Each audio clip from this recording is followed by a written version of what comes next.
Tanpa basa-basi, pria ini langsung mengeluarkan uangnya dan membayar secara cash kepada penjual itu. Lalu tiba-tiba datang seorang wanita yang berniat akan membeli barang antik itu yang sekarang sudah berpindah tangan kepada pria bermata emas ini. Karena wanita itu ingin mengajak tawar-menawar, mereka akhirnya pergi ke kantor pegadaian milik kenalan wanita itu. Juru bicara wanita itu akan membayar 2 kali lipat dari harga yang dibayarkan pria bermata emas itu. Tapi sayang, pria ini tak ingin menjual barang antik yang baru ia dapatkan itu. Lalu tiba-tiba teman pria itu langsung menawarkan harga 5.000 yuan kepada juru bicara wanita itu, dan ia pun tak menyetujuinya dan beralasan barang antik itu bukanlah merah melainkan warna hitam. Pria bermata emas ini langsung menyangkal pernyataan juru bicara itu bahwa barang antiknya berwarna merah hanya saja tertutupi cat berwarna hitam. Dan secara tiba-tiba mantan manajer pria bermata emas itu datang sambil berkata, "Jangan-jangan barang antik itu memang berwarna merah." Manajernya lalu menerawang barang antik itu dan mulai memuji kemampuan pria ini dapat melihat barang antik secara mendetail. Manajernya lalu menggosokkan minyak ke permukaan barang antik itu dan barulah terlihat warna aslinya, yaitu warna merah yang bernilai sangat tinggi. Penjual sebelumnya pun menyesal telah menjual barangnya dengan harga yang begitu murah. Saat juru bicara itu menawar dengan harga 300.000 yuan, penjual sebelumnya langsung menawar dengan harga 600.000 yuan karena mengetahui keistimewaan barang antik tersebut. Tetapi juru bicara itu langsung memberikan harga yang lebih mahal,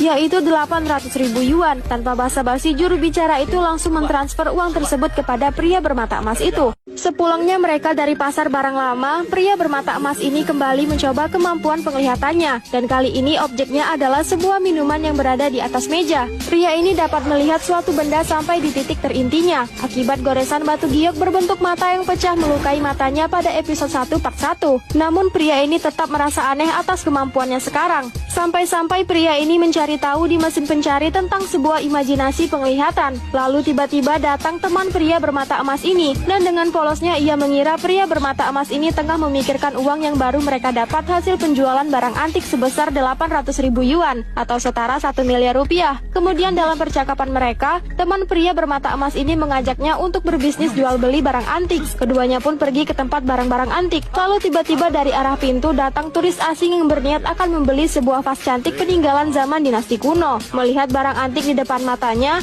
pria ini kembali memejamkan matanya dan memfokuskan penglihatannya, lalu menembus barang tersebut dan melihat proses pembuatannya, yang ternyata barang tersebut dibuat menggunakan alat modern, lalu dikubur agar seolah-olah barang tersebut peninggalan dari zaman dinasti kuno. Ketika turis ini akan membayar vas itu, pria bermata emas ini langsung berkata, "Tidak ada satupun barang yang asli di sini." Mendengar perkataan pria bermata emas itu, turis ini langsung pergi dari sana. Begitu juga dengan kedua pria ini, mereka langsung keluar dari toko tersebut karena sudah merugikan penjualnya, hingga terjadilah perdebatan di antara kedua belah pihak. Lalu secara kebetulan seorang polisi kenalan pria bermata emas melintas. Pria ini meminta polisi itu agar dapat menyelesaikan permasalahan mereka. Polisi itu lalu berkata, "Jangan membuat masalah, atau kau ikut aku ke kantor polisi atas dugaan penipuan." Karena merasa kalah, penjual itu akhirnya mengalah lalu membiarkan kedua pria itu pergi. Setelah beradu argumen dengan pemilik toko barang antik, pria bermata emas ini melihat piring kuno yang dijadikan sebagai wadah kulit kacang oleh penjualnya. Pria bermata emas ini penasaran apakah piring itu bernilai sangat tinggi. Ia pun segera menggunakan kemampuannya untuk melihat dan menembus sejarah piring tersebut. Setelahnya, pria bermata emas ini langsung menawar barang tersebut. Keduanya lalu saling tawar-menawar. Penjual itu membuka harga dari 800.000 hingga turun ke harga 590.000. Tanpa pikir panjang, pria bermata emas itu langsung menyetujui dan membeli piring antik tersebut. Pada malam harinya, kedua pria itu mendatangi rumah mantan manajer pria bermata emas untuk menanyakan keaslian piring antik itu. Manajernya pun langsung menjelaskan apa yang ia ketahui tentang piring tersebut melalui kacamatanya sebagai pengamat barang antik. Dan inti dari penjelasannya adalah piring tersebut bukanlah barang berharga, dikarenakan ada proses perubahan klan palsu yang digabungkan di dalamnya. Walaupun pria ini memiliki kekuatan mata emas, ia masih bisa salah dalam menganalisa sesuatu barang apabila ia tidak tahu asal sejarah dan pergeseran sejarah yang terjadi pada suatu